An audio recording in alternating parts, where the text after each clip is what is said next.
don't come at me. This was the 80s, the late 70s, the 80s. So things are a lot different. We weren't in car seats or safety belts, standing up in the middle part of the family wagon, looking over. Yep. It was a roll time. The dice, it was friends. a time. And I hear all the time of like, if you made it out of the 80s alive, like good for we survived some stuff. Right.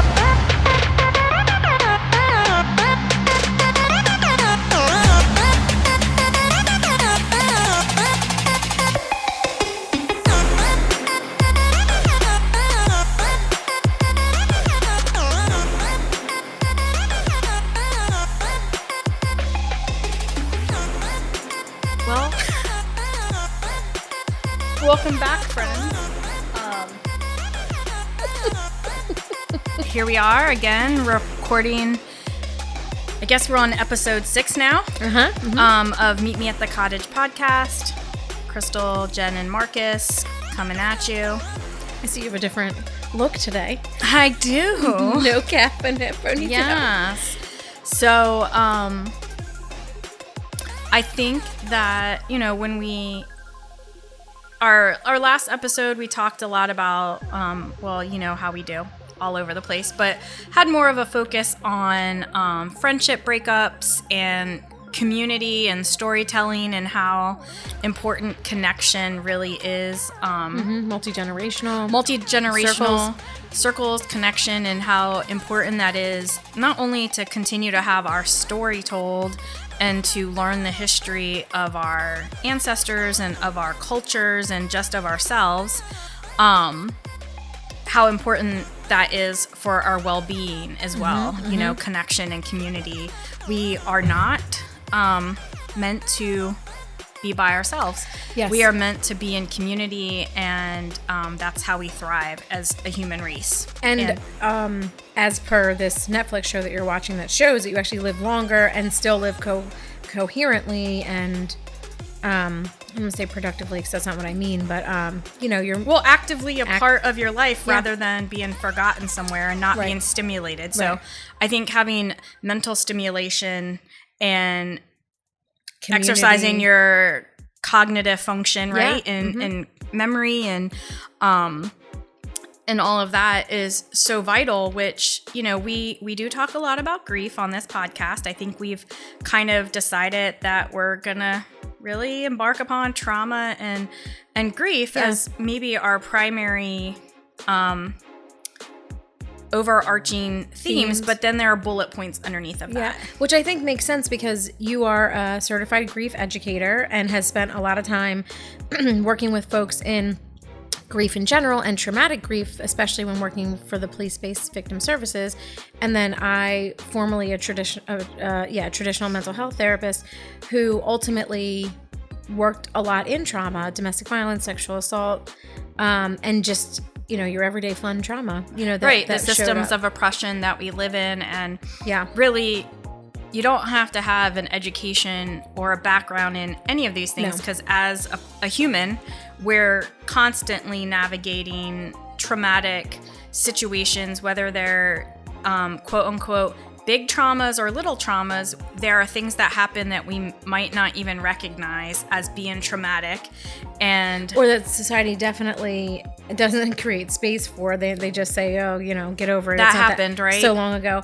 And also just our lived experiences, right? So while you have a certification in grief educator, and I've been a therapist doing a thing, lived experiences just as right. In we're our the opinion, we're just the as valid. Experts of our own experience, and in talking about grief as we so often do, and that is my new platform basically, is that today, we're less than 2 weeks away from my mom's second death anniversary, which is September 25th.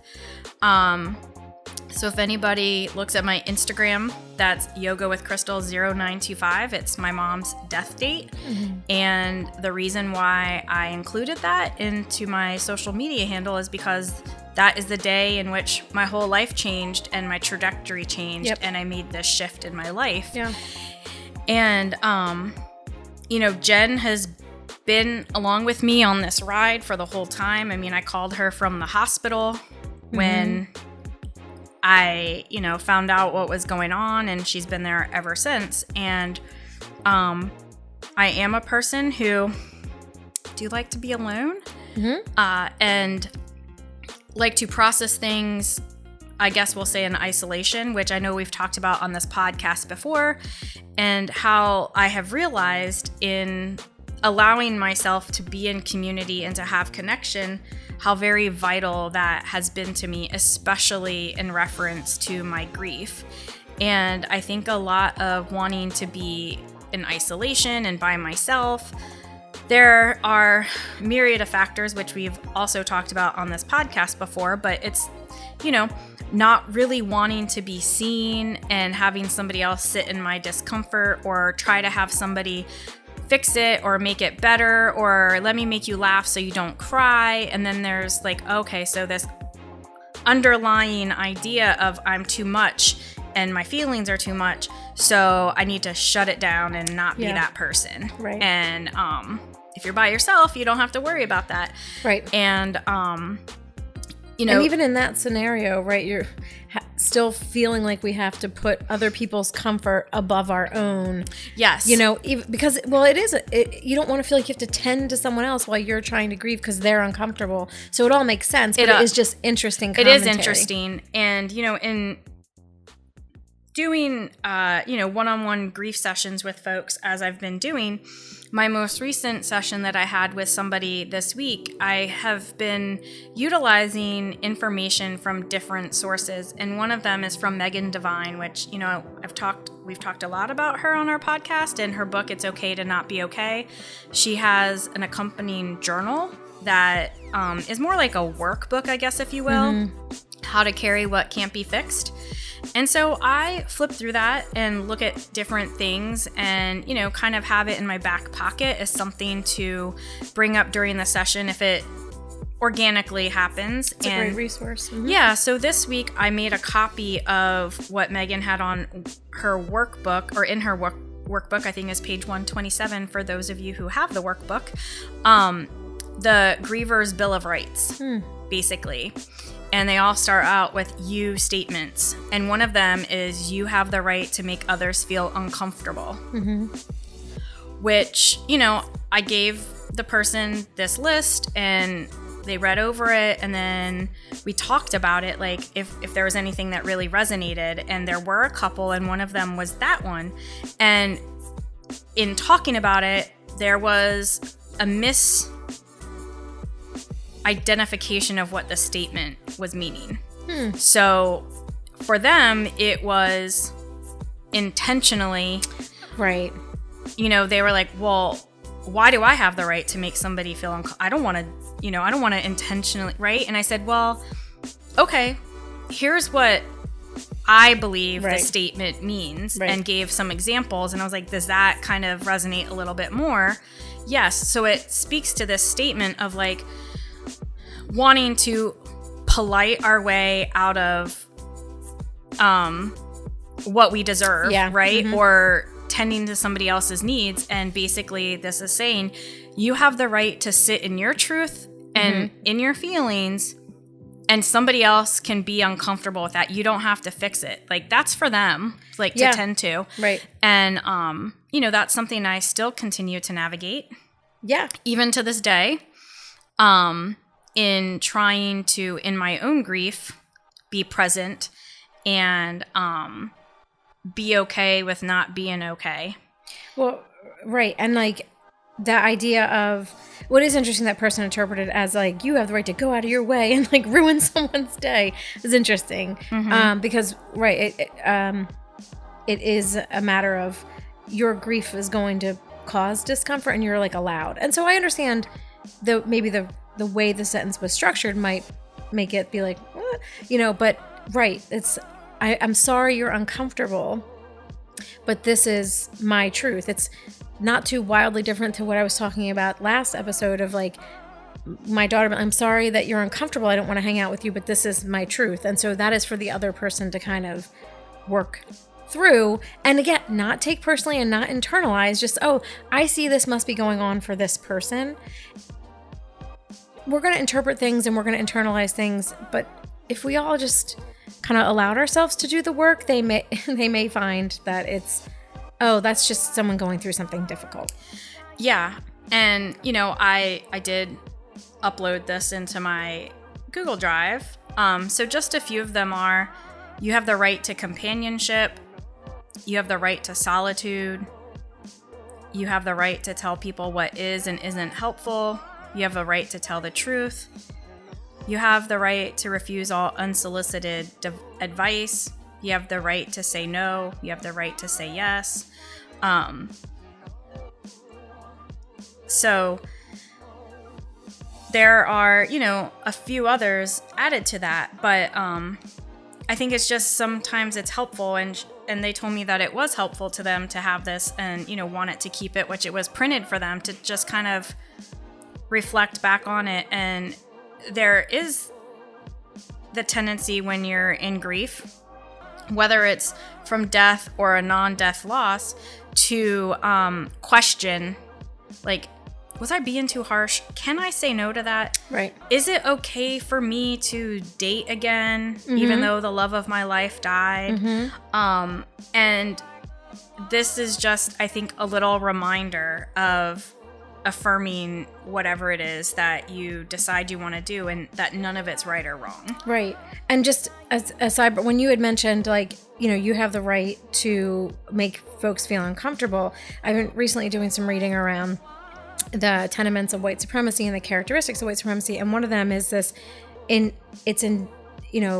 enveloped in white supremacy, that you have the right to comfort, and whoever has more power in the situation deserves to be comfortable, and anyone else who makes them uncomfortable is a problem. Ooh. And so that's why I was like, wait, this is tying in. Let me just really quickly look into that. And maybe we're not intuitively being like, what does grief have to do with white supremacy? Why would you? Well, our society is a white supremacist society, period, right? So everything that sort of is rules, laws, norms, whatever, come from these things. Now, the systems of oppression, right? And for a lot of us who haven't delved into even understanding what is white supremacy culture, what makes it up. Side note, perfectionism is one of them for the ladies out there who definitely can struggle with that.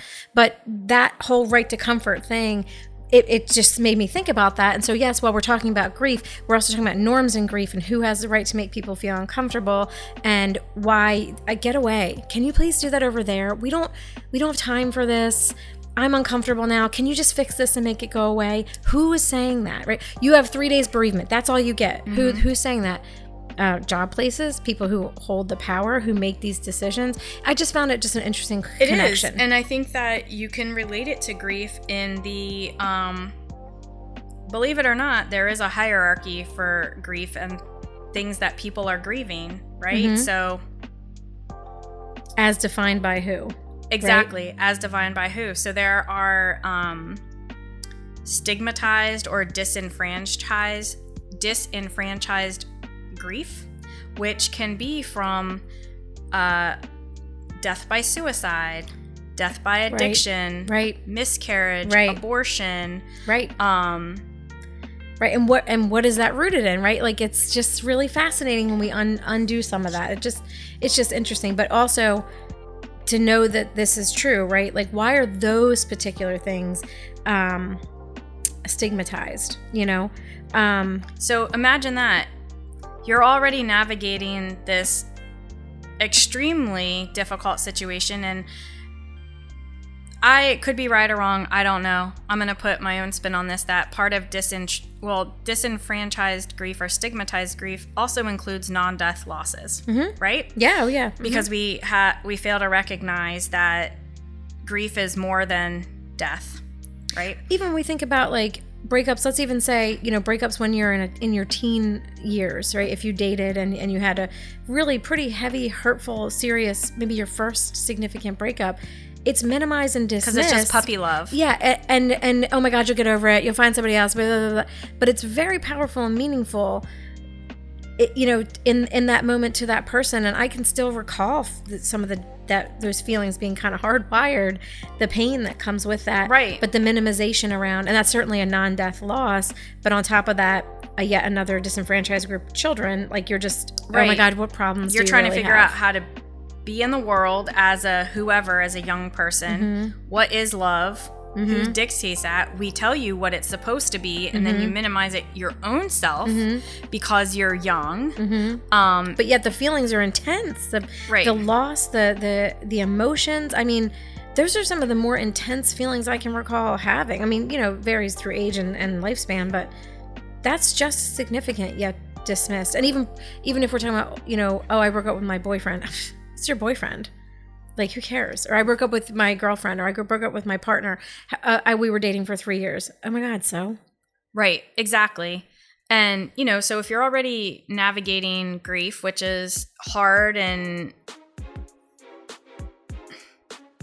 sucks, and all of the things, but to even think that in the midst of this terrible situation, this life-altering situation, in dealing with feelings that, for me, I've known sadness and despair and depression, but nothing compares to what I experienced, with the death of my mom, which I think it's not all black and white, like we've said. There is some gray area. So sadness is sadness, but it's also just not sadness, right? It's happiness, same thing. There are we're complex beings. It's not a spectrum, right? It's a spectrum.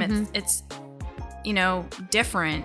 So it can be the same emotion, but felt differently. Yeah, right. More intensely. And, so if you're already navigating these very confusing, isolating, unknown feelings, and then to have the hierarchy of your grief, your loss being minimized or stigmatized because of the nature of it. Right. So even being harsh toward the person who passed, right?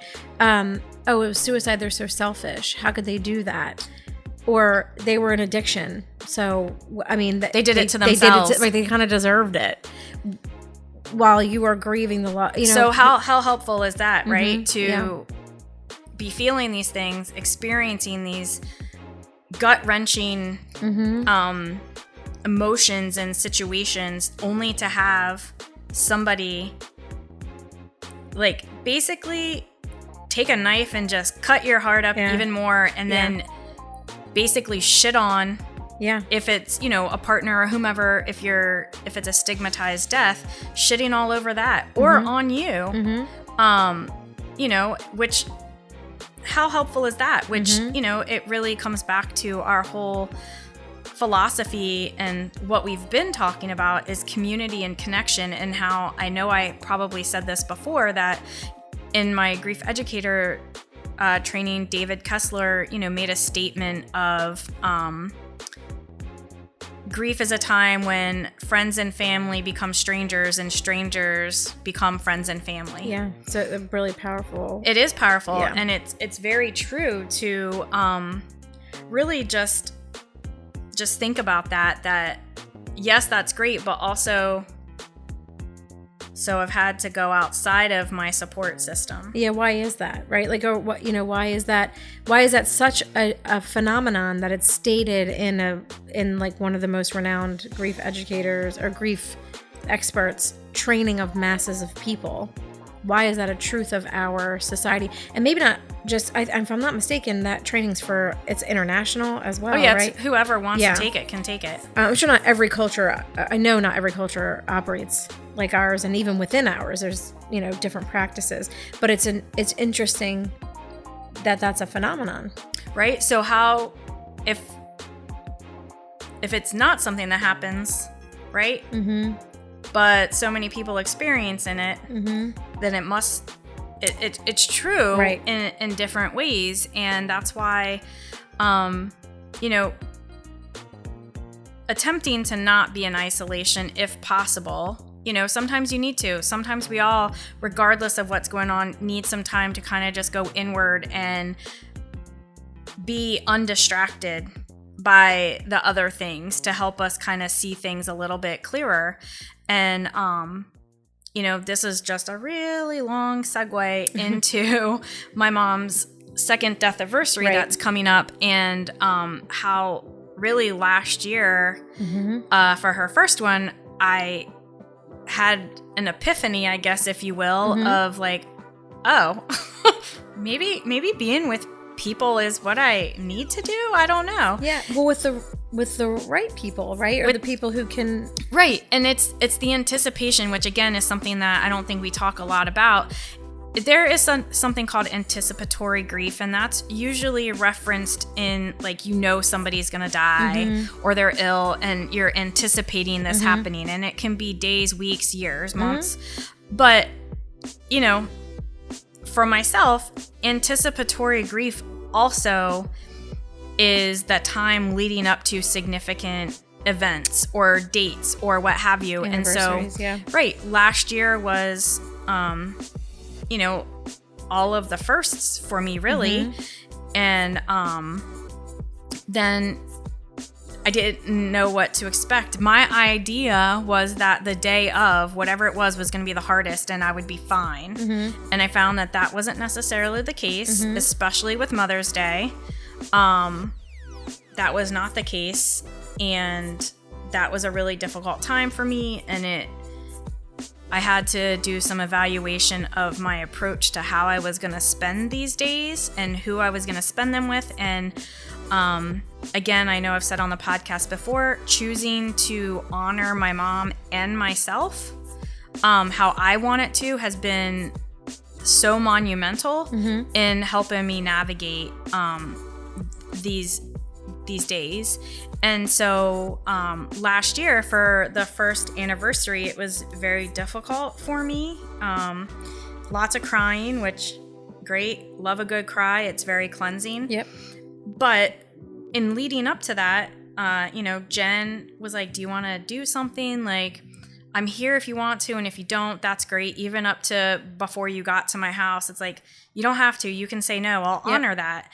And we went to the beach. So both of us find the beach to be healing and cathartic and soul-filling and just cleansing, really. And if I remember correctly, you were kind of going through your own stuff at that time. Yeah, we just got back from a family trip that I thought was gonna be one thing, and it just kind of wasn't. And I was like, I'd love to be away from these folks right now for a little while. Right. And so that's what we did. Jen and I went down to the beach. We walked on the beach, sat there for a while. I think we might have eaten somewhere. We did. Didn't we got margaritas, I feel like, didn't we? Wasn't that day? I feel like it was. I don't know. We got Mexican food from a restaurant. We did. The upstairs place. So, yeah. It was delicious. Yeah. We did that, and then we got ice cream, and it really was such a great day. Now, this was the day before my mom's death anniversary, which for me is important because those were the times that I was finding the intense emotions. And then the day of, I did spend it, I think, by myself, and I was okay with that. And so I learned that, hey, maybe being in community and with other people is really what I need. Right. Crave even. Right. To feel that connection. And, my bullet point to that is, or the asterisk is, it's not just any people, right? Yes. It's the people who I don't have to explain it, who get it. I can cry and nobody's going to, want to fix any of the things or be understanding that, now that it's 2 years, and no, I shouldn't be over it by then. Right. There is no over it. That's isn't. A loss for the rest of your life. Right, exactly. But I have also noticed that several weeks beforehand, I start to have very intense emotions and crying and I'm like, I don't understand. Oh. So for me, it's like 4 to 6 weeks out that I've noticed. I've been tracking this in myself since my mom passed away. And sure enough, there's this intensity of feelings that come. And, Jane and I went to Germany and Paris in August, and it was, wonderful, great. And, but I cried as soon as we got back. And I dropped her off at home and drove home and cried pretty much the whole way home, and then every day thereafter for a week, because I wanted so much to call my mom and tell her about my trip, especially the baguettes that I got to eat in Paris. So when I was younger and teething, my mom would break off the end of like French bread or something and give it to me to just kind of gnaw on, I guess. And, you know, don't come at me. This was the 80s, the late 70s, the 80s. So things are a lot different. We weren't in car seats or safety belts, standing up in the middle part of the family wagon, just looking over. It was a roll time. The dice, it was friends. a time. And I hear all the time of like, if you made it out of the 80s alive, like good for we survived some stuff. Right. You don't come home. Your parents don't see you until like you get home when you get home. There's no cell phone. Yeah, there was nothing. So that from that time on, like I love bread, I love baguettes, I love all of it, and the end part of the bread is my favorite, not sandwich bread, baguettes, French bread, Italian bread. So when the first night we were in Paris, I went to a boulangerie and got a baguette and was holding it in my arms like a little baby, and Jane took a picture, and I was like, this is so monumental for me, eating a baguette in Paris while looking at like basically underneath of the Eiffel Tower, a place that I've wanted to go to my whole entire life. Right, that you were getting to realize. Right. And I couldn't share this with my mom, which made me sad, you know. But the duality is I was happy and I was also sad at the same time, right? And that's in and of itself an experience. So yeah, just, you know, like we're saying, community and connection, and trying to break free of the isolation or the loneliness that comes with just being in grief, which I think that you've also experienced as well, that we've talked about, you know, you having a disenfranchised grief, I would say, since it was a non-death loss. Yeah, well, and I've been able to understand it to be grief because of what you've been doing, you know, with like your work and the way that you described your own grief. Like, I don't know if I've been as close to someone.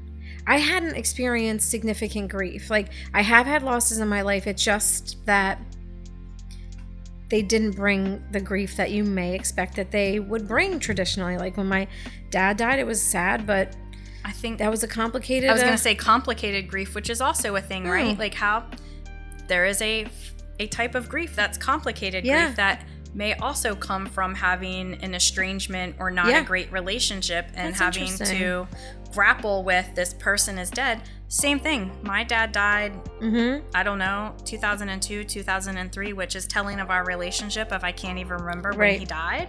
And there wasn't a relationship. And he, you know, just wasn't a great person.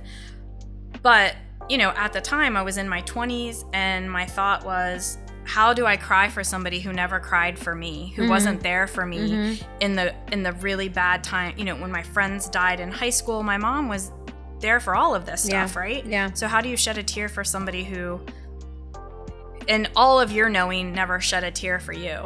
Right. And then, you know, with my dad, you know, how do I shed a tear for someone who's responsible for the majority of like tormenting and fear that I have hardwired into my body because of your traumatic childhood. Right, there's traumatic childhood and the way I grew up, you know. And I love my dad, but it, you know, the point is, it just wasn't this like quintessential grief that you think of, you know, with when you lose someone who's really important to you, that typically or often is your parent, but it just wasn't for me. So then I have weird, complicated feelings about that. Like, well, I'm saying this out loud, like, he did die, but like, it wasn't a huge, you know, like, well, you know, it wasn't a huge impact to my life. And I mean, you know, and that's been a journey in and of itself, like, working through that stuff with my dad. But, all that to say, like, I was closest to you who was living actively through grief.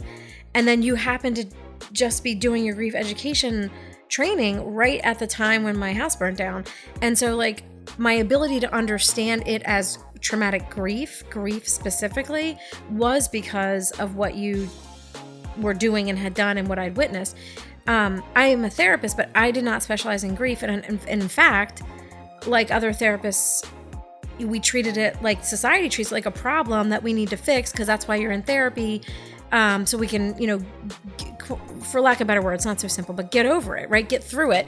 And so I'm sure that I have said things to people in grief and working through traditional grief counseling or whatever that really was not actually helpful. I agree. I mean, not from your end, but even when I did the job that I did, and after my mom died, we did the best we could with what we had, and it was an acute situation, right?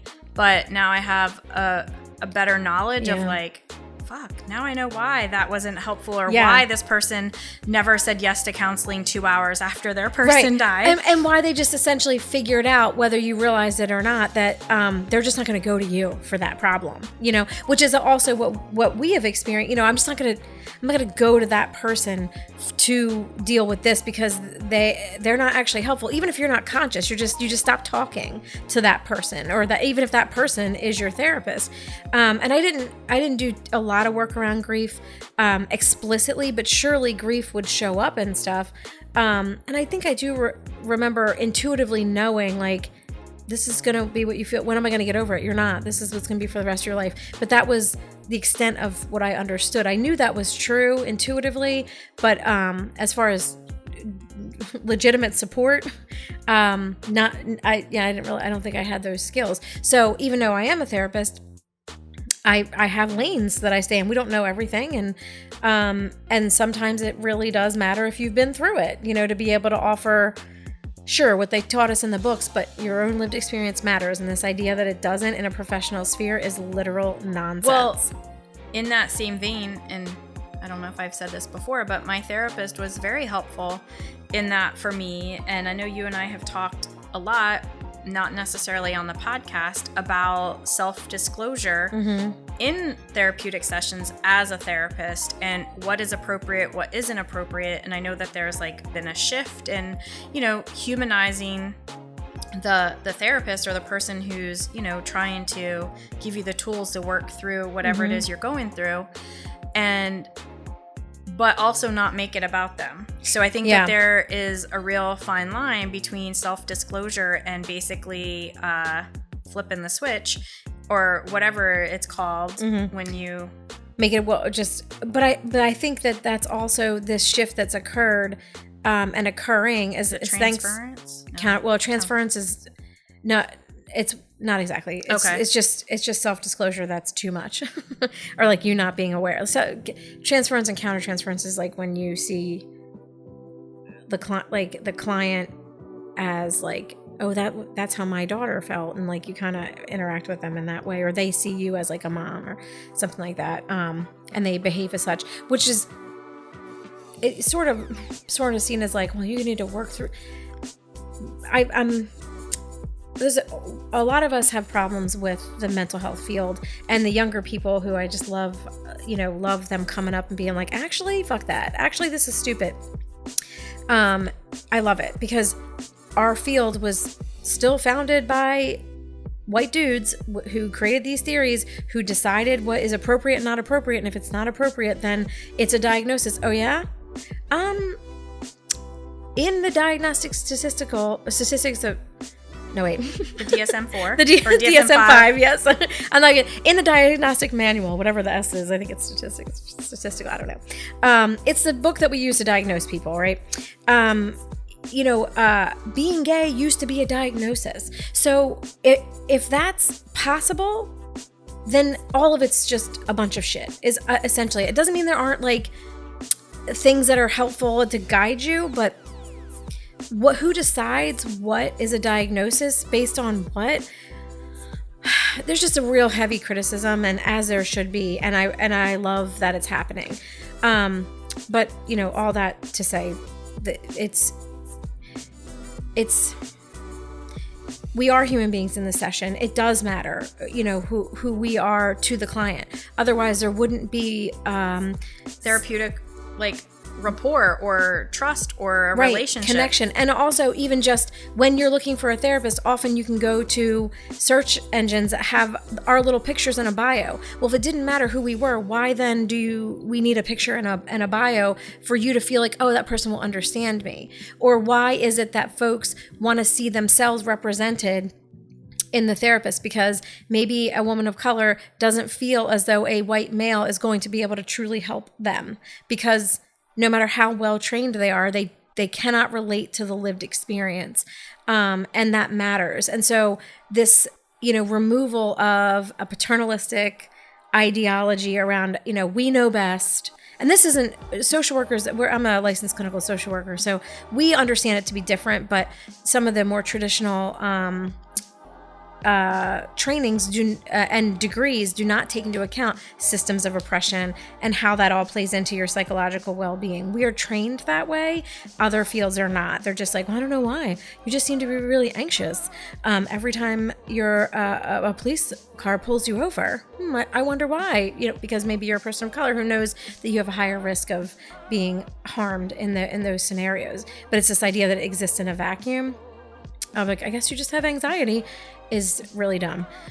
So I really love a dismantling of any oppressive system and really coming into connection that counseling is most certainly one of them. And to, yet again, unhook from that and be able to healthfully criticize. Anyway, I digress, obviously. I just feel very frustrated about that. And yes, the idea that, oh, careful, don't let them self-disclose or they'll go wild and just tell their whole... That's not actually true. It's not actually true because, my own therapist told me, when her mom died, and, her mom did die and it was X amount of years ago, and she, was like, yeah, it just fucking sucks, Crystal. Like, it really does. And I'm not going to sit here and tell you that it gets easier. It'll be different. Yeah. That's probably one of the most significant pieces that you could take away from that therapy. I was like, oh, right. And she also said, in a few months or even a year from now, you're going to possibly feel different. And I couldn't see it then. And she and I still talk about this, sometimes in our sessions of like, and I've brought it up. I was like, I remember you telling me that XYZ. And I couldn't see it, couldn't fathom it, didn't even want to wrap my head around it at that time.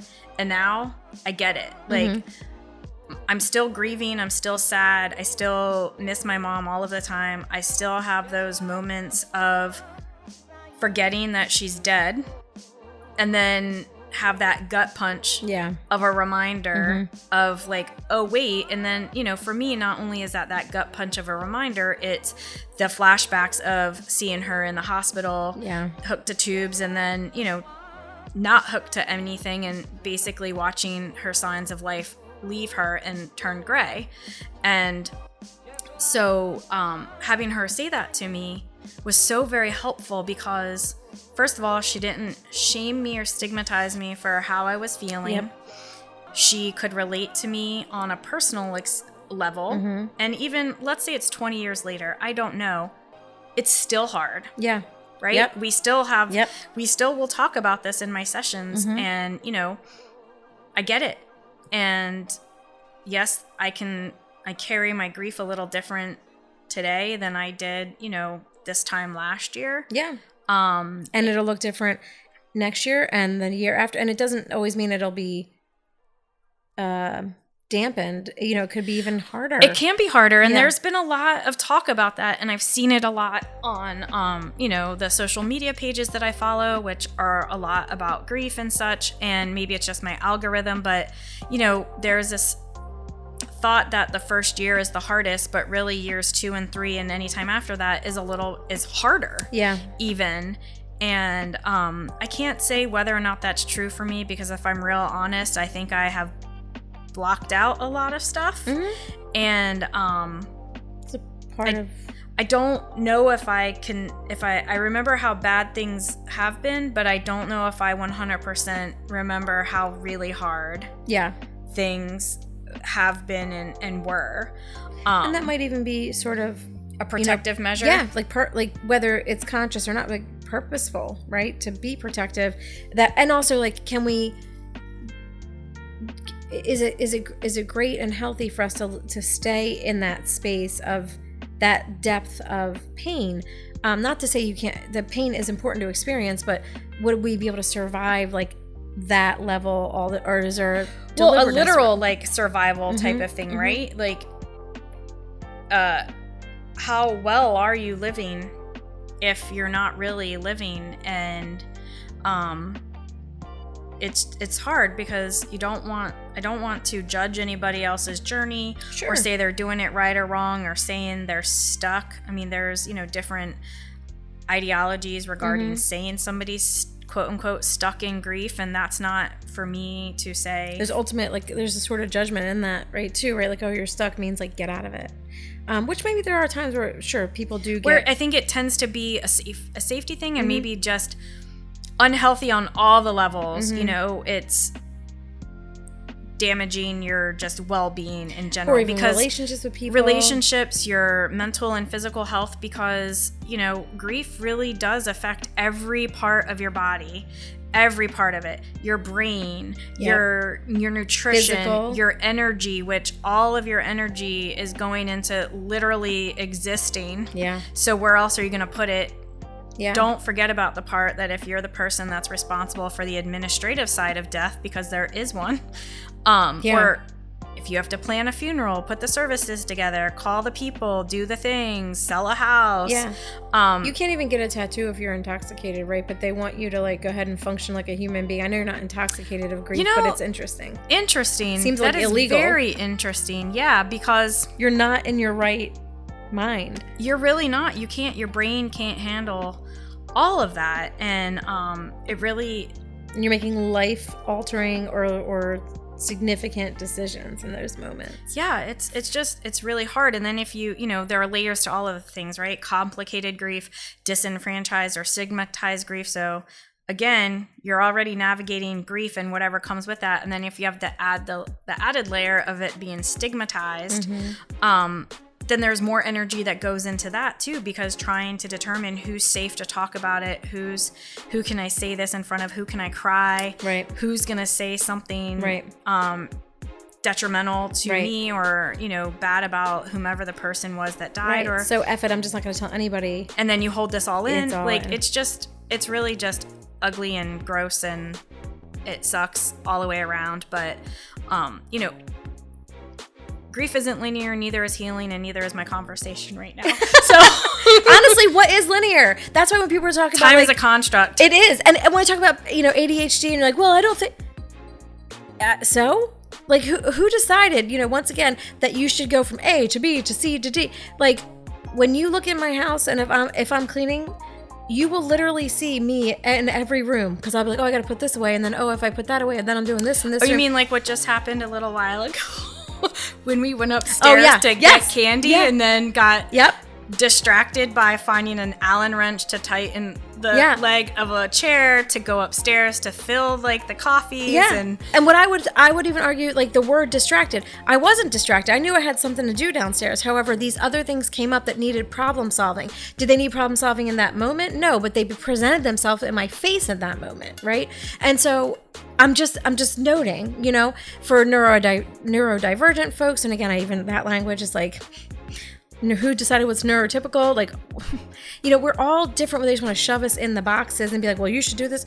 Says who? If I operate this way and operate successfully in that way, where my house does get cleaned, and I didn't go from A to B to C to D, but I went all the way around here, and then I circled back, and then it was done. I'm just using my house as an example, because that's where I laugh at how I'm like, oh, there I am, and then I come back and circle it through, like. That if that's effective and less boring, because boring tasks they're so challenging for me to do. I mean, I don't know who's like, I love boring tasks. They're so fun. If it's boring to you or not engaging to you, but you still have to do it, you got to figure out a way to make it work. Fun. Yeah. But even if I'm not even deliberate, it's not even deliberate. I'm not like, oh, I'll deliberately distract myself over here. It's just, this needs problem solving and it's in my face right now. So I'm going to do that. And then I'm going to do that and I'm going to do that. And then I'm going to circle back and finish it. But I think it's an interesting way we look at it. You know what I mean? It's like, well, what does that matter? Surely if we're on a time schedule and it's like, well, because we're running late, dum-dum. Like, I know, I get that. But I think just the words that we use, we know language has power. Well, language does have powers and words. So it wasn't a distraction. It was a non-linear way. Problem-solving event. Yes. Mm-hmm. Yes. That presented itself in front of my face. Yes. Mm-hmm. And as soon, I mean, and to be reminded, right? Like, oh yeah, we got to get back on task. Okay. It wasn't like I was like, no, it was just like, oh yeah, yes. But that's how my brain thinks. And I won't shame it. You know what I mean? Like, I just am like, I mean, which was not my intention. No, I know. I just think it's an opportunity for us to just, have dialogue. I remember having a conversation with you a long time ago and you were telling me that this is it. And I was like, who cares? Like, who cares if it's linear? It's something about maybe cleaning or something that you were doing. And you're like, I can't. I was like, but why does it have to be? If that works for you. But it doesn't, it didn't work for me. It makes me feel very like untethered and unattached and like scattered. And I don't like that feeling because I need to be in control of stuff. And when I feel out of control. Yes. But I think sometimes we impose it upon ourselves. Maybe that scenario wasn't exactly true for you, but sometimes we impose that upon ourselves because we're like, the right way is A, B, C, D, finish, right? And if that's the right way defined by who, then I'm not doing it right. And now I'm a mess and I'm scattered and I'm all the things, as opposed to leaning into, right? Like, oh, I do A, Z, Q, Y, A again, C, that also is okay. Not if it's going to cause distress, of course. But again, why is it causing distress if I'm not living up to this standard or whatever? I just think it's interesting to reflect on, as always. Yes, as always, my conversations with Jen, I think I'm just curious, or it's interesting, maybe just reflect on it. You don't have to do it right now, but maybe just take some time to sit with it. Yes, friends, this is the type of friend this is, and sometimes you just want to say, shut your dumb face. Yes, which is okay, because like sometimes I am in that space, and other times I'm just like, I don't know, fuck everything in the world sucks, like, so which is like equally true, right? Which is right, and then I'm in the moment where you're saying something, and I'm like, oh, that's a good point. I didn't see it that way. You know what I mean?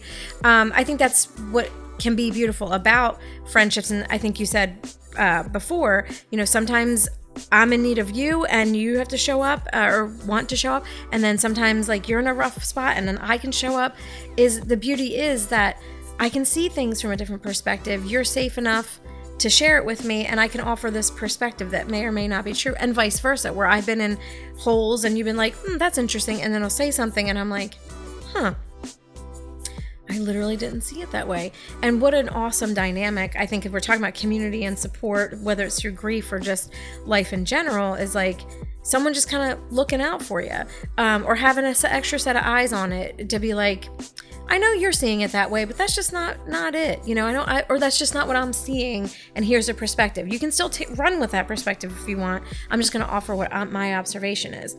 And that can just be, valuable. And you could throw it out too and be like, no, bitch, I'm just wanting to fight somebody. So you can take your perspective and shove it right somewhere else, Exactly. So like, and that's okay. Like we can also honor that about each other. Like, I ain't here for that right now. Shut up. Yes. Maybe we don't speak to each other exactly like that. Sometimes it is. And I think that is also jarring to folks to say like, what do we say? Shut your dumb face. Shut your dumb face. Or shut your mouth, or whatever it is. You get right out of here. Dumb. Yeah, dumb. And I've said that to other people before who don't, like, it wasn't our relationship to have that kind of rapport or whatever. Or banter back and forth, and understanding that we're coming at this from a non-aggressive, mean way. It was just playful. Yeah. And it doesn't always land with people. Yeah. And even if it's via text too, if people don't know, they just don't know, and they're just like, why are you telling me to shut my face and you're calling me a dum-dum? Like, I don't stand for that. But right, it gets that abusive, right? It does. But it's mostly like, how dare you see me, stop looking at me, but thank you. Right, exactly. Yeah. It's sitting in the discomfort of it all. Yeah. Which is, what we're doing. But so back to my the nonlinear stuff of, I was circling back to the DSM and diagnoses, and I found it rather interesting that I could not be in therapy if I did not have a diagnosis. Yeah, a lot of people don't know. A lot of people don't realize that, and they don't even know their diagnosis. And I can't even say that we were explicitly trained, and I'll just speak for myself, about when to tell someone what their diagnosis is. If you go to a doctor and you break your arm, it's clear you have a broken arm, right? And they go, you have a broken arm. Whatever the diagnostic for that is, fractured tibia, blah, blah, blah. No, it doesn't really matter. And the treatment plan, right? Like, doesn't really matter in the sense of like, we're going to put a cast on and we're going to, I'll see you back in 3 weeks. And like, that's the treatment plan. That is a treatment plan, but unless they use those that verbiage, right. Like, it's just statements. Right. Yeah. And like in our field, it's because we were forced, the medical model was forced upon us, right? Like whenever it was like, because we are not, I don't care. It's my own belief. I don't know. I feel like it's a belief of a lot of other people. It is not black and white. It's like broken bone, put a cast on it, right? Like if you come in with anxiety and then another person comes in with anxiety, sure, they both get the anxiety diagnosis, but the treatment plan is wildly different because they come from different places. Or maybe it's a similar treatment plan, but it looks different because people are too nuanced. It's not just a broken bone. And I bet docs would say, even with broken bones, they heal differently. Right. And you have different, it's like protocol or getting whatever. Diagnosed with like blood pressure, right? Yeah. High blood pressure. Are you in a place where you're having to take medication, or is it a lifestyle and diet change? Right. Which still has more tangible kind of elements to it. Like, if you're writing a documentation, like encourage client to, whatever. But for us, like sometimes they don't know what their main diagnosis is. Now there are some practitioners who go over the treatment plan. It's very, very clear. And then those who don't, right? And it seems to be, it varies, Well, and also, I guess this doesn't apply if you're a provider who does not take insurance. Right. So if you're self-pay only, then I think that the rules, I guess, if you will, are a little bit different. Right. Like you still might want to have, like, you're going to have a diagnosis so you know what to kind of work with, and maybe you even, you have a treatment plan as like I would say, I don't want to say a loose guideline, but you know what I mean? Like, but again, there are a foundation, just like having things something to kind of, but there are practitioners who would listen to me say this and go, oh my God, I would never. Yes, we always go over treatment plans. It's very clear. The client has to sign the treatment plan. That's not how I did it. That's not everybody. That's not everybody. A lot of times it doesn't matter. Like, but there are places absolutely that the client will sign the treatment plan, which, I have different thoughts and feelings about all of it. But it's not to say to not have them aware of what's going on. It's not to hide information by any means. But I do strongly feel as though the medical model was imposed upon us, and I wouldn't ever write documentation the way I am forced to write documentation, because that's not how we think and speak. But the medical model is forcing that down our throats because essentially insurance.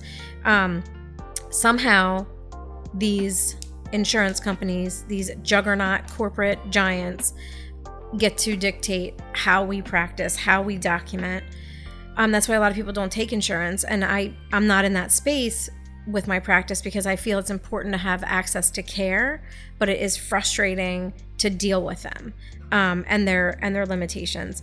But yes, there were insurance companies actually require you to have a diagnosis with the first session, so you can bill. So I'm supposed to meet you in 45 to 60 minutes, maybe 75 if that first session's longer, and then go, got her figured out, she's got anxiety, which some things might present with that, but does she meet all the criteria for general anxiety disorder? Is it adjustment disorder with anxiety? And we're supposed to tell you that after hardly knowing you, even if we're really savvy. She only got to say this much. how do I know all the rest of it? Exactly. When you're also trying to build rapport with somebody, because ultimately, and I'll speak for myself, this is a person that I wanted to feel comfortable with saying things to that I wouldn't say to anybody else. So how am I supposed to tell you like these heavy stories or experiences without also trusting you and feeling like our vibe was correct? Because relationship with your therapist is super important. You have to have rapport and feel like you can relate to. I mean, if people are so concerned about a great relationship with their hairdresser, I mean, that's a hairdresser. Right. You have a person that you are telling all of your, we'll say, deep, dark secrets to, or what have you, and you want to feel like you can trust them. You can trust them and also not be shamed or judged. Like, you can do that outside of our session, but to have somebody tell you that what you're doing or did was wrong or bad and you're justified in feeling a lot of shame or guilt surrounding it, well, how helpful is that? Right. Well, and again, that's also the understanding that, you know, therapists are human. I think, you know, our field went through a significant shift when the 2016 election happened, and there was this sort of shift in how emboldened people were to be outwardly, you know, harmful, racist, misogynist, all of the, you know, anti-queer, all the things in the therapy room, and whether or not we should challenge that. And there was a massive like divide in the field about whether we had the right to. It was just a really interesting time. And, you know, as therapists of color brought up, like, well, I don't have that privilege to not challenge. I mean, you know, there's so much at play, and I don't want to digress into our field, and that's why that's a whole other episode. And I hope I don't know if I want, because I'm mad at our field. You know, I don't want to be a part of our field, and not the way it is, and you know, and having the ability to supervise and consult with my peers and folks who work in the practice, like, I'm constantly bringing up the systemic garbage that leads to this stuff, and people aren't just magically not okay. The systems make it that way. Like, I understand anxiety can organically happen, and depression and PTSD and bipolar and borderline personality and narcissism, you know, but it's all like, it leads back to certain things, and it's just not in this vacuum of like, and the way we treat folks who have diagnosed mental health issues, especially folks who are a bit maybe more challenging, who are narcissistic and borderline, they often come from traumatic events, and we're just like, ew, you're so annoying, get away from me. Well, that, and using the word crazy, which is a conversation that like Jane and I had the other day about our usage of the word crazy when we're referring to people, especially women, and how I am not okay with that, and I try very hard to shift away from saying somebody's crazy, because that's the narrative that we've always said, especially when it comes to women. And, you know, I referenced, you know, my job that I did in reading police reports, where, you know, in domestics, was usually the male part of this situation. Oh, you can't believe her, she's crazy, she goes off her meds, or she blah blah blah, and just brushing it off and like blaming her for this thing, because that's what we've always done. Women who are crazy, hysteria. Well, the holistic psychologist recently posted about how borderline personality disorder is the new hysteria, and I was like, oh my god, yes, because that is a diagnosis that is very heavily given to women. And so if there's no bias in our field and diagnoses can happen to anybody, why is that one diagnosis seeming to go to a whole group? And often narcissism goes to men, right? I don't know the exact balance on, you know, is it balanced? But we do know clearly what, like, we think of narcissistic men. But at the end of the day, they're both traumatized individuals, often originating from their childhood, that are literally blamed themselves for being, you know, hard to deal with, because they can be, right, interpersonally very challenging to deal with, and actually quite harmful in relationships. But we just go, I don't know what your problem is, but like, ugh. And even in our own field, we act that way. The practitioners in internal belief that, was thought that certain personality disorders couldn't even be treated.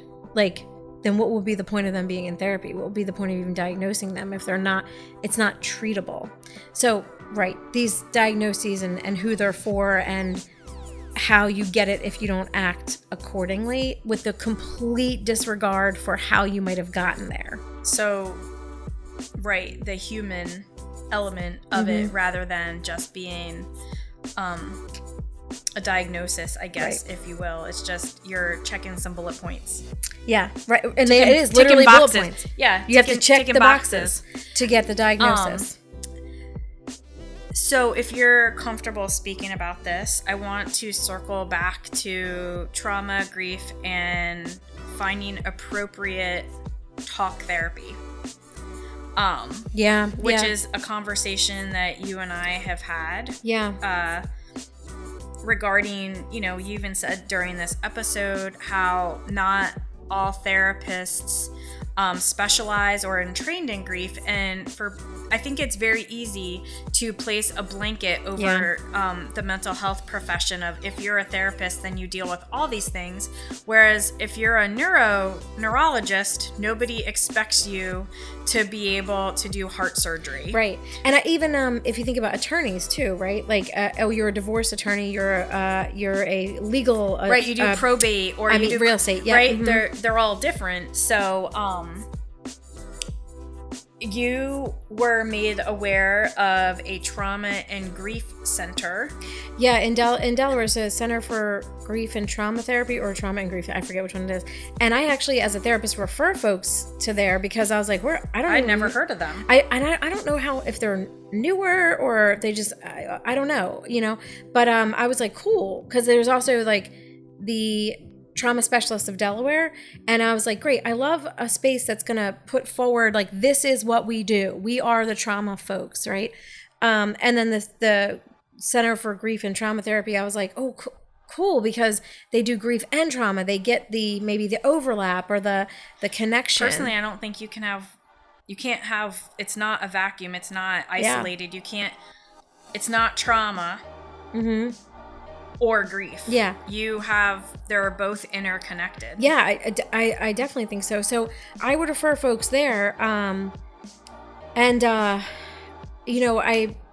took a hiatus from my own therapy. I've done a lot of running around for my kids. Those are always my priority in getting them situated and okay, and tried a couple of different types of therapy for them, and landed on a traditional talk therapist who specializes in children, who's been really great and really helpful in Wilmington. And then I just kind of, after getting them sort of more settled, I was like, I think, especially after coming out of a little bit of a pretty, rough patch, I was like, I think I need to go back to therapy.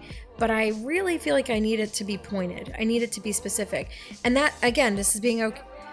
There are just like your family doctor is a generalist, right? There are therapists that are generalists, and then there are therapists that are specialists. Just like, oh, you have a heart issue, your family doc's going to say, I want to send you to a cardiologist. In therapy, it's like your generalist. You may not they might refer you, or I refer myself because I had an awareness, right? So I was like, I think I need a specialist in grief and trauma therapy. So actually, my first appointment is scheduled on Tuesday coming up. Good. Okay. Yeah. I was gonna ask if it had already happened, although I think you would have told me. But. Yeah, and I'm excited to see how it goes. I'm feeling hopeful, because I just I need a place I can better understand myself and have, I don't know, resources I don't know about. I don't know. I just quite simply just need help, right? And I'm going to give it a whirl. Why not?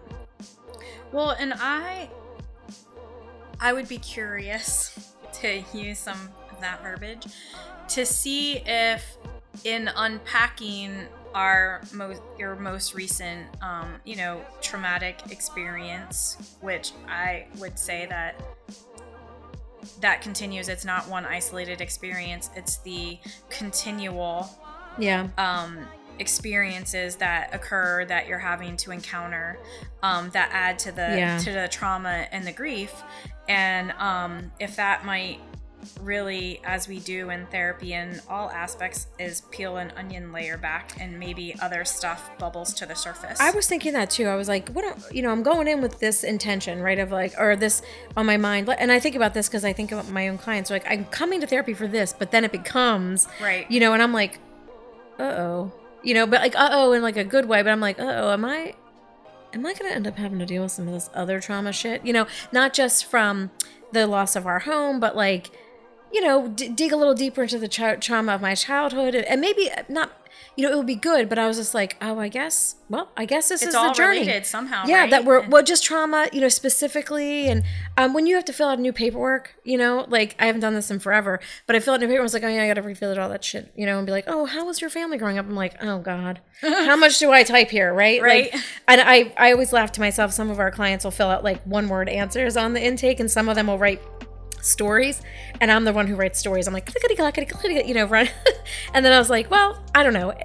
They could take your leave, whatever they don't want. But it's vital to our actual life story, which I think what we've been talking about all along is the importance of storytelling and knowing who we are and where we come from. Right. And just like I've said, how that shapes us. Right. Like, it all does shape us. Our experiences shape us, our childhood shape us, and it brings us to where we are. So like, I am a, kind of type A, anxious, running, hypervigilant person who really understands people because I had to be, for survival growing up, and understanding and predicting what was going to happen with my mom and dad so that I could be safe, or avoid potential threat, because I knew how to I had to figure that out. So I became like really good at it, and then made even a career, out of it.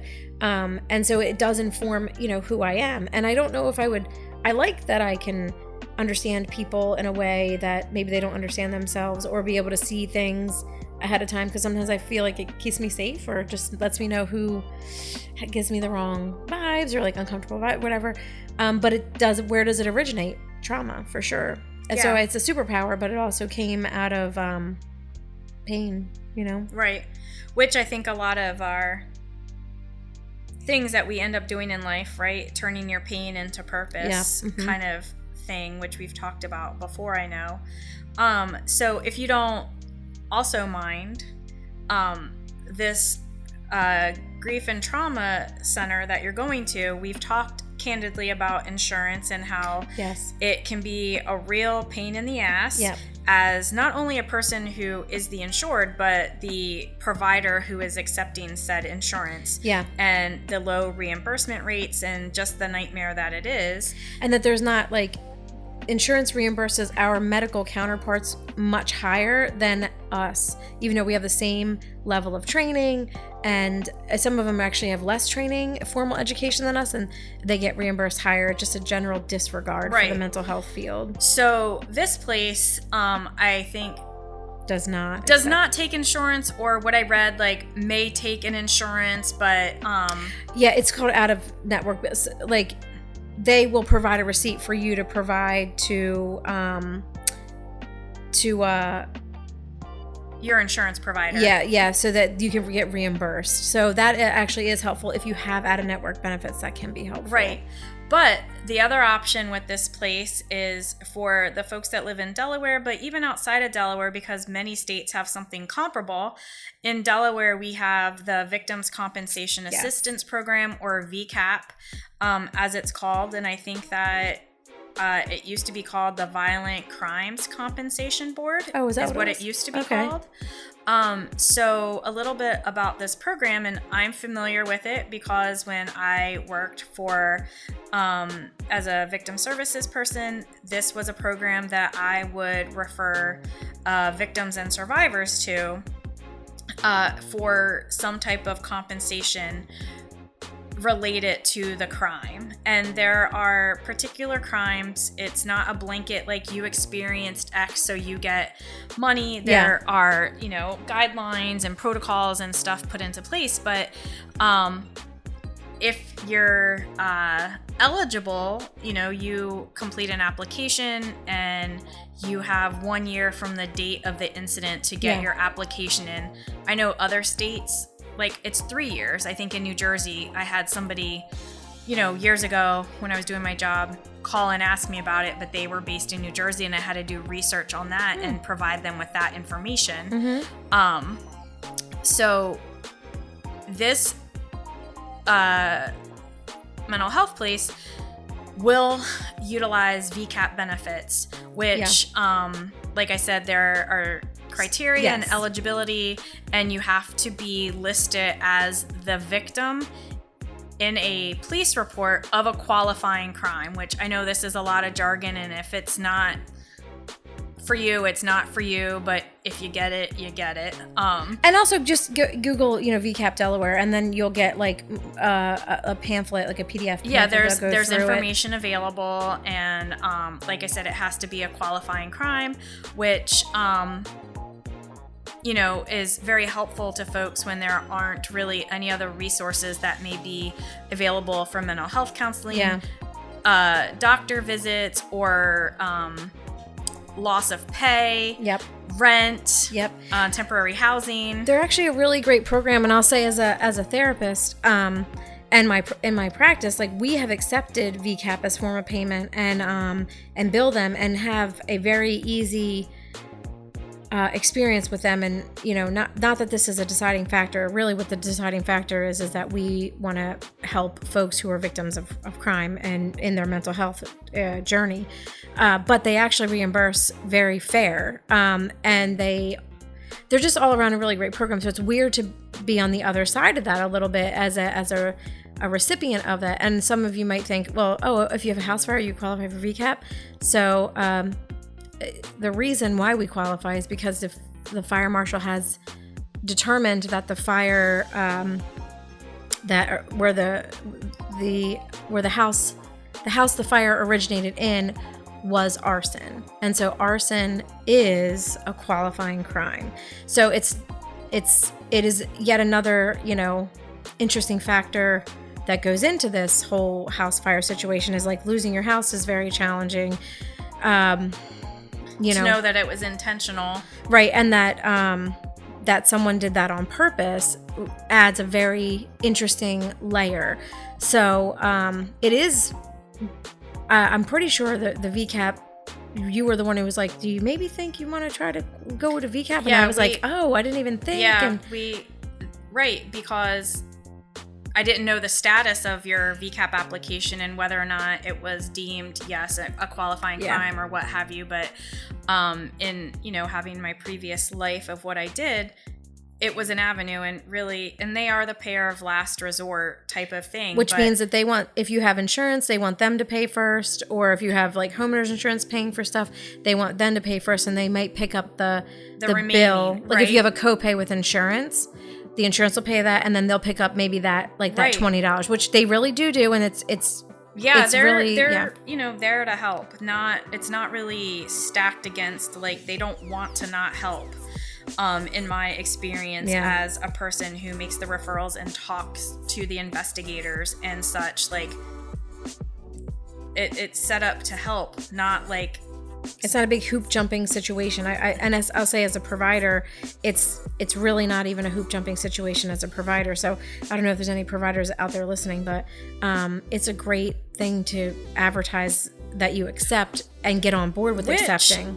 I haven't seen on a lot of websites that they do accept that, which this place did. And when Jen mentioned this place to me, I'm unfamiliar with them, and since I'm in this grief world now, I wanted to dig a little bit deeper into who they were and what they did, and I happened to stumble upon the fact that they accepted VCAP. And it made me, just side note, realize that my website does not indicate that we accept VCAP, nor does the profiles that we put on a psychology therapy, therapy for Black girls. Yeah, that we state clear that we accept VCAP, which is a failure on my part, because I would love for people to know up front we accept that. So what an interesting, side note to this journey that I'm experiencing personally is that, professionally, I want people to know. So once you experience something, your eyes are open to what you're not seeing already. Right. Even though as a provider, I've accepted VCAP a long time, but yet just somehow failed because I was thinking in the name of insurance, it doesn't come up in my brain, but it's like that, so it should be listed as a payer. Mm-hmm. Yeah. So, fortunately, you were able to contact them and find out that. You talked to them and VCAP and... Well, let's roll that back in. I was crying through my phone to Crystal saying, I can't find it. I wanted to go to this place and they don't take insurance and I'm not in a place to be able to pay out of my pocket. And she's like, do you think they'd accept VCAP? And in my head, I was like, no, accept VCAP. Well, and that's what you said. You're like, no, they don't accept insurance, so I don't think they'll take VCAP. And then I said, but this was through text message, but in my heart, I was like, no, they don't accept VCAP. They don't accept anything. Nobody wants to help me. Right. Right. And it's like, it's just where I was. Okay. And then Crystal's like, well, and I was like, I didn't look though, or whatever. And then she, because, just seeing what I needed in that moment, even though I didn't know I needed it, she just took that little step for me that was a huge step for me. Like, I was like, fuck it, fuck everything. I'm just going to wallow in my sadness. And she just was like, hey, I just want to let you know, and sent a little screenshot that was like, VCAP is accepted. And it literally was this huge shift and a weight lifted off my shoulders. And I was like, thank you so much. Where it may not have seemed like a big deal, it was actually such a huge deal and such a hurdle that I was able to overcome, and then call or connect with VCAP and see if they would cover it to confirm, and connect with the actual place and see if they would confirm. But I was going to give up. And so in continuing on with this idea of connection through while you're grieving and while you're, in a hard place, having these connections and support. I didn't say to Crystal, can you just do it for me, please? She just did. Well, I was a case manager for pretty much my whole entire professional career in whatever way you want to call it. So it's once a case manager, always a case manager, because the whole goal of a case manager or person is solving problems and providing resources and looking into what's available. Well, it's one thing if you're paid to do that, right? That's your job. But it's another thing to just be my friend and be like, she seems like she's struggling, or just maybe you just want to know, you want to research yourself, and you just want to hey, I just want to let you know, this is actually a thing. That was just such a meaningful moment and exactly what I needed. Well, and I honestly, from my end, I thought that you had already seen that they didn't accept it. So I was like, oh, okay, well, I guess she's already looked into this. And then I didn't mean to stumble upon any of that. It's just that when I'm on a website, maybe I'm that rare person, and I know you are too. I'm going to click on all the things and read all of the stuff so that I am informed. Yeah. And unless I'm drowning in depression. Right, which is hard. I mean, hello. It's hard to do the things. You got to make the clicks and find the time and... But that's just it. We're doing this alone in our hyper individualism, and I should just do it myself, and I shouldn't bother other people. And you just took that step because you did click on the things. Because why? Well, maybe you were curious, maybe you want to know, maybe it was good to know for yourself, but still you did it. And sometimes we just need to be taken care of. And that's where I was, yes, I'm resourceful. Yes, I'm hyper independent. Yes, I can figure things out. And yes, you struggle with somebody taking care of you. Well, I do. And then when it happens, it's it's exactly what you needed. Kind of like when you talked about your grief and oh, maybe I do need connection. Maybe that is really good for me. And it felt great to have it. You just forget, or I just forget how great that feels, and don't have, I don't immediately go to maybe I should ask for help, or I don't even know, but when you get it, it's just oh my God, that was so meaningful, so helpful. And literally was what caused me to be able to then say, all right, well, let me check with VCAP, and then let me also check with them and get these confirmations, even though it's in black and white, and then be like, oh my gosh, I think I can really do this. Right, and I think your confirmation also comes from not believing and not trusting, right? Sure. Well, it might say it, but they're gonna get me. And and also I'm I don't have $200 a session to pay, so I'm not trying to get a bill, Right, exactly. And also I'm a little bit of too good to be true. Can I really have this? That's, I think, is can I really have this? Clearly it's for folks who can afford it or have access to it, but the fact that they take VCAP is cool. And like I say, from a therapist perspective, I get why you don't take insurance. Fuck insurance, fuck them. I get it. And I'm also like, I don't not fuck them enough that I won't take them, but I do respect that you don't. It just does. It is a barrier. You know what I mean? And I'm somebody who maybe has resources that other folks don't have, and it's still a barrier. Yeah. And so it was just helpful to learn that VCAP was I'm still a little bit like, we'll see. Right, because it does seem a little too good to be true, and we're always learning and growing, which I think has really been just a theme in general, and that applies to all of the things, whether it's our acceptance of that we're worthy and deserving of these resources, or of somebody looking out for us, or in being made aware, and then also checking yourself and knowing that this information is not readily available on your own website. Yes, and it's such a miss. It is a miss, which might also open some doors for folks who could have had the same approach as you did, of, well, they take XYZ, but they don't say anything about VCAP, and I figured if they did. Right. And VCAP isn't something everybody knows about. You only know about it if you have to know about it. And even if you're like, you got a pamphlet about it during a terrible time in your life, you might still not digest still very what confusing. It is. So I know that often we will put stuff in, I don't know, show notes. We'll call it the show notes when Marcus uploads, but I can make sure that he has this information, or Jen can, of this grief and trauma center, therapy center in Delaware, and victims compensation in Delaware, just in case somebody who's listening would like to just learn a little bit more about it, whether you're a victim or survivor, or even a provider of some sort, just to see whether or not that's something that you would be able to offer. I do want to say that it doesn't have, for domestic violence, it can be a PFA that you have, so it doesn't have to be an actual there doesn't have to be a police report for DV. It's right. Yeah. Well, so here's the thing.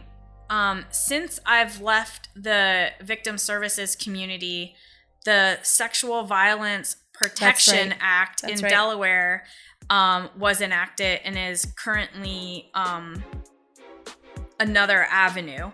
Is it like a PFA for sexual assault? I believe so. I have to actually ask. One of our very dear friends was instrumental in having this created and implemented in the state of Delaware. So shout out to Melissa Panacci, the victim services coordinator at Newark Police Department. Her and several other folks worked very hard for, I think, years in trying to...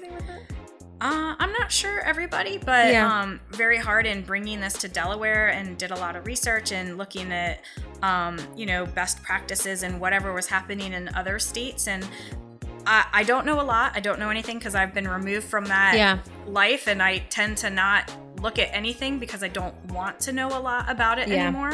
But I think that this isn't common in the country to have this type of thing, because I think it also encompasses if you had one date with somebody, right? You're not in a dating relationship. But they sexually assaulted you. Exactly. So this is something there might be an asterisk, or we'll have to look into, or to find out whether or not this also is applicable to VCAP. But yes, so Victims Compensation Assistance Program, for a qualifying crime or in a domestic situation, you have to have an active PFA, which is a protection from abuse order. Which no police are involved in. So, like, sometimes people will want to go... right, they don't want to have a police report. Right, but they'll go to family court and get a And get it. And for those outside of Delaware, it's also known in other places as a restraining order. Yeah. Delaware does not have restraining orders. So we'll try to put some information to be available, just to learn a little bit more about those resources in case anybody is in need, or somebody, or maybe just have it in the toolbox. Well, and I remember a client a long time ago having a scary thing happen, and there was a police report and everything, and I remember saying, you probably qualify for VCAP, and let's see if you do, and let's get you connected with them.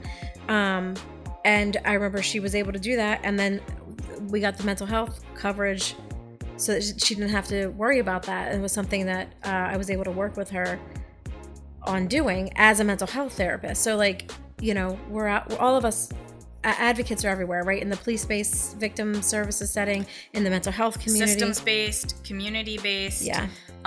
The great thing about Delaware is that we are a small community. Yeah. And especially when it comes to victims advocacy. Mm-hmm. And even if you don't know somebody personally, you know their name, again, because it's a small state, and there are sometimes relationships that are built with your systems or community partners, mm-hmm. whether you've never met in real life, but you have telephone conversations and emails, and how important that is to have this wraparound service approach to being able to fill the gaps. Yep. Because if you've ever been the victim or survivor of a crime or an incident, it is very harrowing and overwhelming and confusing, and so many different cogs in the wheel of having to tell your story a million times, tell different people different things, all of the stuff that comes with it. It's confusing and hard, and so that's what these people do. And I used to be one of them, and I give a lot of credit to the folks that are still doing this thankless work. Thankless.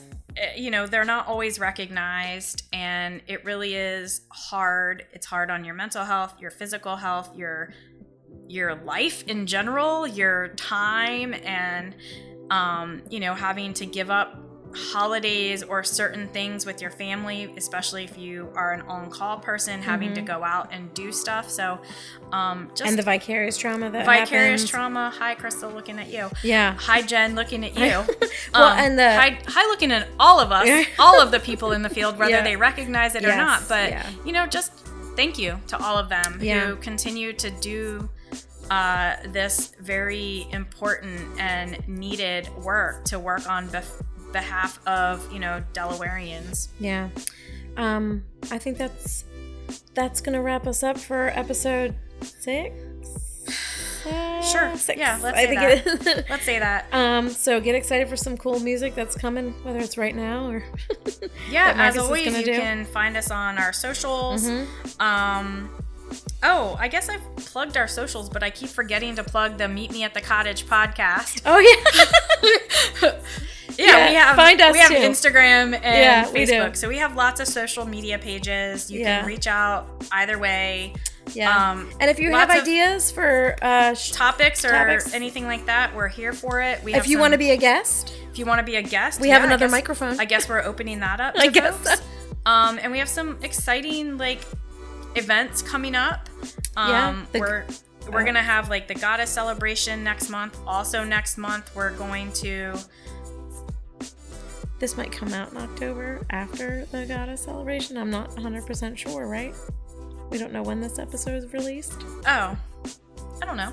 We'll see. If you attended the Goddess retreat and it already happened, I hope you had a great time. Right. So just talking about upcoming events. Yeah. So we're trying to, like we said, community is so important, not only in general, but to the Healing Cottage as a whole. So, trying to create those spaces. So we will be having the Science of Yoga and the Nervous System, a workshop that's going to be led by Trudy Hawk. And if you haven't checked her out on social media, she's a practitioner. She holds retreats at Treasure Beach in Jamaica, and she has a bunch of other credentials, and she's just an overall rad person. So Trudy Hawk Yoga. She'll be doing a workshop here, which is super exciting. We have the Goddess celebration. A lot of collaborative events. Yeah. If you want to collaborate yourself, let us know. So we're just looking forward to continuing that community collaboration, and fall seems like the right time for that, since we're all kind of just coming back into a routine and fall is such. The best anyway. I mean, for my personal opinion, I love the fall, transitional and and weather, all of it. Jen and the fam are taking a huge trip to Japan, so we'll be able to talk about that in our upcoming episodes. So that will be exciting to hear about. That will be exciting. It's almost surreal because it's been reworked and morphed and canceled since COVID. Since November 2019, when I found out about a trip. has morphed into this family Japan trip. So it's hard to almost believe it's really going to happen. I guess I got to get my mind there. Yeah. But shout out to Marcus for planning the whole thing. So yeah. I know that takes a lot of work. I am not the person in my partnership who does that. So shout out to my partner who plans all of the trips and has wonderful surprises for me and just is the literal best. So this is shout out to Jane. Right. Yeah, Jane. This is not usually Marcus's wheelhouse. I'm usually that partner. Oh, interesting. But he had planned this for my 40th birthday back in 2019 to go to Europe, Italy and Spain, and just he and I. And then it has evolved with a credit and another credit and then a rework and then we're going to go to Japan. Then they closed the borders because their COVID cases were high. And now here we are, 2023, October, family trip to Japan, all handled by him. Well, that's because Marcus is awesome. And he is awesome. We can't say enough great stuff about him. We can't. Regardless of whether or not he's our person that makes us sound great. So shout out to Marcus. Yeah, we do love him. He's been doing big things and we're so proud of him. We are. So that's it, folks. We'll see you next time and night. Take care. Bye.